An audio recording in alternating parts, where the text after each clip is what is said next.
નમસ્કાર મિત્રો, તલાટી વર્ગ 3 કોણ આ ફોર્મ ભરી શકે?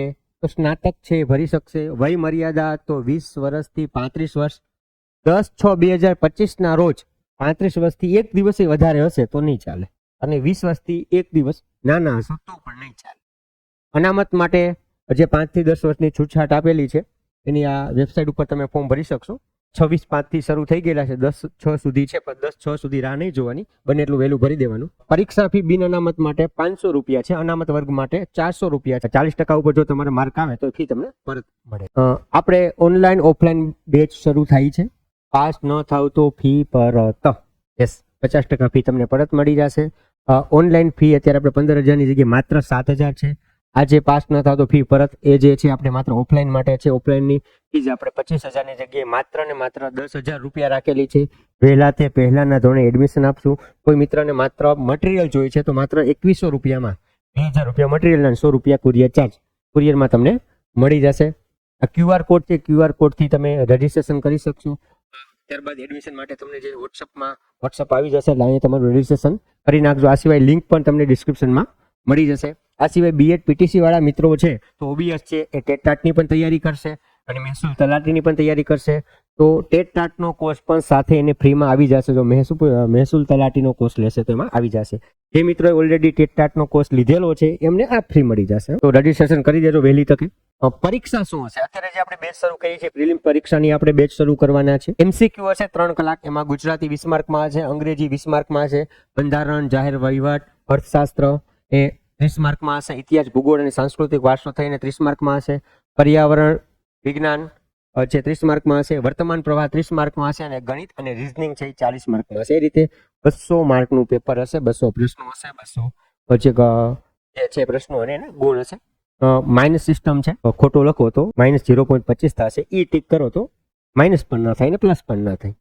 આ પરીક્ષામાં તમે મેરિટમાં આવો છો, મતલબ આપણે જે ગેરંટી લીધી છે 40%ની, 40% માર્ક તમારે આમાં ન આવે તો તમને ફી પરત, એટલે 40% એટલે 80 માર્ક તમારે ના આવે એટલે તમને 50% ફી પરત ઓફલાઈનમાં મળી જશે. જો આવું કોઈ કહેતા હોય તો ખાલી આટલી 80 માર્કની તો ગેરંટી આપો. એ પણ 80 માર્કની પણ કોઈ ગેરંટી આ વાતો કરે કે ભાઈ પાસ થવાથી શું થાય, પણ તો ગેરંટી આપો ને ખાલી 80 માર્કની. એ આપણે આપીએ છીએ, કોઈ નથી આપતું. આ સિવાય મુખ્ય વર્ણનાત્મક આમાં પછી જે ઉમેદવારો ફોર્મ ભરશે, પાસ થશે અને એમાંથી જેટલા વર્ણનાત્મકમાં લેવાના છે એટલે 5 ગણા છે આમાં વર્ણનાત્મક પરીક્ષામાં બોલાવશે. અને 3 પેપર હશે. ગુજરાતી જે છે 3 કલાકમાં હશે 100 માર્કનું, અંગ્રેજી પણ 3 કલાકનું પેપર હશે 100 માર્કમાં, અને સામાન્ય અભ્યાસક્રમ એ 3 કલાકનું છે ને 150. એ રીતે 350 માર્ક હશે. મિત્રો આ 150 માર્ક જે છે એ ક્યાંય ગણાવવાના નથી. આ માત્ર ને માત્ર તમે મેન્સ માટે એન્ટ્રી છે. માર્ક તમારે ગણાશે માત્ર મુખ્ય પરીક્ષાના ગણાશે, ભરતી વખતે આના ગણાશે નહીં. તો મુખ્ય પરીક્ષા લેખિત માટે કેટલા બોલાવશે? 5 ગણા બોલાવવાના છે. અને આખરી પસંદગીની યાદી મુખ્ય પરીક્ષામાં મેળવેલ જે ગુણ હશે અને ડોક્યુમેન્ટ વેરિફિકેશન જે થશે એના આધારે, એટલે કે મુખ્ય પરીક્ષા છે એના જ માર્ક ગણાશે. પણ મિત્રો આ મહત્વનું છે, કારણ કે ગુજરાતીનું જો પેપર તમે આપશો તો ગુજરાતી તમને વ્યાકરણ આવડશે, ગુજરાતીની જોડણી આવડશે, એ બધું આવડશે ને તો અહીંયા ભેગું થાય. કઈ વસ્તુ અંગ્રેજીનું વ્યાકરણ આવડે તો અંગ્રેજીનું વેસાઈને તો તમે લખી શકો, એટલે જરૂરી છે. આ બધું તમે ભણશો તો ઓટોમેટિક તમે અહીંયા લખતા આવડી જાય. આમાં તો પછી માત્ર જે છે ને નોલેજની જરૂર નથી. નોલેજ તો બધું અહીંયા તમને મળી જશે. અહીંયા પછી માત્ર ને માત્ર લખવાની પ્રેક્ટિસ કરવાની છે. એટલે આ ખાલી MCQ છે. પછી લખવું કે રીતે એ આમાં તમે પાસ થશો તો પછી આપણે એ જોવાના જ છીએ, પણ અત્યારે ફોકસ આને ખાસ કરવાનું છે. ગુજરાતી અંગ્રેજી વ્યાકરણ કરો એટલે આપોઆપ થઈ જાય. પછી ખાલી લખવાની પ્રેક્ટિસ કરવાની રહે. એટલે ઘણા કે સર આમાં એટલું બધું ધ્યાન ડાયરેક્ટ અહીંયા દઈએ તો આ કરશો સાથે આ મોટા ભાગનું થઈ જશે. આમાં પ્રેક્ટિસ ન કરવી પડે. આ પછી તમે પેપર લખીને આપો અને પછી અહીંયા ચેક કરીને તમને ભૂલ કઢાવે કે આટલી ભૂલ છે, એ વાત અલગ છે. એટલે એ જે તમે પેપરની પ્રેક્ટિસ કરશો એટલે એમાં વધારે તમને અહીંયા મહાવરો થાય. હવે જે પેપર જે છે Annex D ને જે મૂકેલા છે એ ડાયરેક્ટ અહીંયા તમને બતાવી દઉં કે ગુજરાતીનું જે 100 માર્કનું પેપર છે, હું મુખ્ય પરીક્ષાની જ વાત કરું છું. તો જે આપણે આ જોઈએ ને આ તો બધું આવી જ ગયું. એના સિવાય હવે આ 3 છે તેમાં શું પૂછાશે, 3 પેપર, તો એની આપણે વાત કરીએ. તો ગુજરાતીનું પેપર જે છે નિબંધ, 3માંથી 1 નિબંધ લખવાનો હશે 200 શબ્દોમાં, 10 માર્ક છે. પછી વિચાર વિસ્તાર છે 3માંથી 2 લખવાના છે, 10 માર્ક છે. લેખના 5 માર્ક થશે. સંક્ષેપીકરણ છે, બરોબર, એના 10 માર્ક છે. પછી ગદ્ય સમીક્ષા, ગદ્યખંડના આધારે એક પેરેગ્રાફ આપ્યો એમાંથી પ્રશ્નો, એના 5 માર્ક છે. પ્રચાર માધ્યમ માટે નિવેદનો તૈયાર કરવાના, એના 10 માર્ક છે. એ 200 શબ્દોમાં લખવાનું છે. પત્ર લેખન છે, એના 5 માર્ક છે. ચર્ચા પત્ર છે, એના 10 માર્ક છે. પછી અહેવાલ લેખન છે, એના 10 માર્ક છે. ભાષાંતર હશે, અંગ્રેજી વાક્યો હશે અને ગુજરાતી કરવાનું 10 માર્ક હશે અને ગુજરાતી વ્યાકરણ ભણ્યા હતા તો પાછળ સીધા 20 માર્ક આવી જ જાય. તો તમે પ્રિલિમ્સમાં વ્યવસ્થિત ધ્યાન આપેલું હોય એટલે વાંધો આવે નહીં. એટલે ગુજરાતી ને અંગ્રેજી એ પ્રિલિમ્સમાં ખૂબ સારી રીતે તૈયાર કરી લેવાના જેથી અહીંયા વાંધો આવે નહીં. રીઝનિંગ અને મેથ્સમાં બહુ નહીં મથવાનું, કારણ કે બધાને તકલીફ છે ને ખાસ તો બે જગ્યાએ પડે, ક્યાં અંગ્રેજીમાં ને ગણિતમાં. અંગ્રેજી ફરજિયાત કરવાનું, ગણિતમાં ધ્યાન કરવાનું તો છે પણ બહુ એમાં ધ્યાન નહીં આપો ચાલશે. અંગ્રેજી તો ફરજિયાત આવશે કારણ કે અહીંયા પર 100 માર્કનું પેપર આવશે. ગુજરાતીમાં બહુ બધાને વાંધો નથી આવતો પણ વ્યાકરણ ભણી લ્યો એટલે આમાં પણ પછી વાંધો આવે નહીં. ઘણા તમારામાંથી એવા છે કે 9માં પછી અંગ્રેજી મૂકી જ દીધું છે. હવે આ મેઇન્સ આવીને એટલે અમારું ભેગું નહીં થાય એટલે અમુક લોકો તો ફોર્મ જ નહીં ભરે. એવું શું કામ કરો છો? તમે ટ્રાય તો કરો કે અમારા ઉપર છોડી દો. મહેનત 100% કરવી પડે. મહેનત કરશો તો તમે આરામથી ઇંગ્લિશનું પેપર લખી શકશો, ભલે તમને કાંઈ ના આવડતો હોય. રોજે રોજ 10-15 તમને સ્પેલિંગ પાકા કરવાના આપશું, એ પણ તમારે રોજે રોજ કરવા પડશે. તમે કહો સાહેબ મારી આગળ ટાઈમ નથી તો ન થાય. અઘરું હોય છે પણ અશક્ય નથી હોતું. તૈયારી તમારે કરવી પડશે.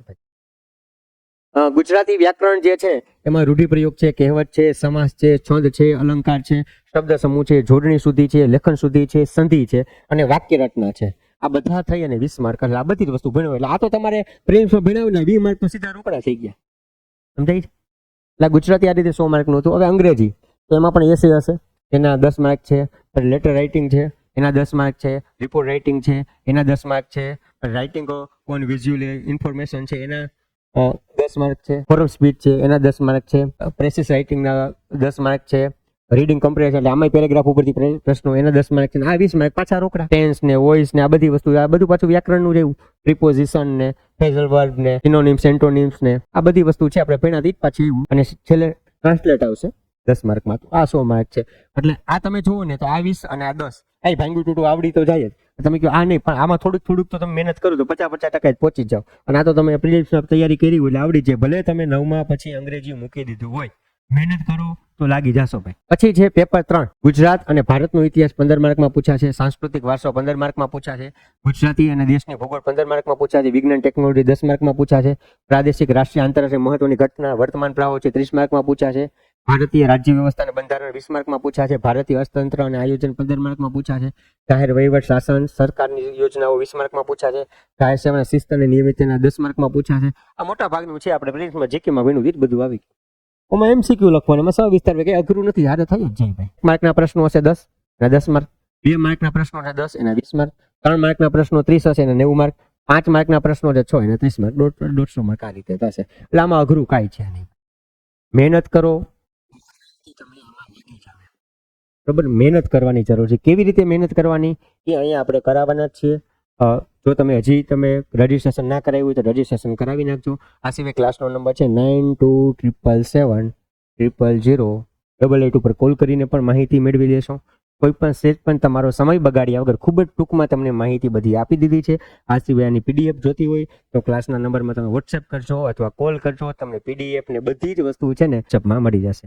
ઓકે, તો ફરીથી આપણે નવા વિડીયો સાથે મળશું. જય હિન્દ, જય ભારત.